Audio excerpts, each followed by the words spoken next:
ว่าตัวนี้ใจนี่เป็นได้หางกับพ่อกัน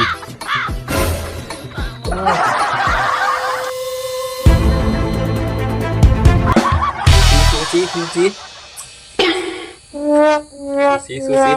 ปออกมาเบิ่งลูกสูสีเนาะอีกก็ซ้ำกันตาก็ซ้ำกันโอ้เดี๋ยวเขาได้เปรียบอยู่ได้นี่หางก็ซ้ำกันอยู่ขนคอกับของเขาก็ได้เปรียบแต่ว่าเสียเปรียบแต่คอมันเสียเปรียบคอมันยาวเว้ยเดือยเขาได้เดือยขนคอก็ซ้ำกันขนคอเขาหลายกลัวแต่ว่าเขาไปเสียเปรียบอยู่บนคอขาเดือยโอ้ยมันจะเลียมไหนกันได้นี่โอ้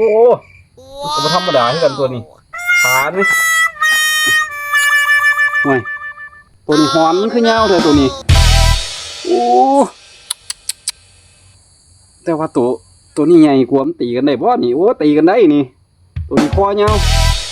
ตัวนี้คอสั่นตัวนี้ครับตัวนี้เดือยเงาเอาได้เขาได้เปรียบหลายตีกันได้โอ้ไก่รักแสนได้นี่สิงมณีวะท่านสิงมณีเพชรน้ำหนึ่งวะท่านโอ้ไก่ราคาลักล้านเขานะโอ้เดี๋ยว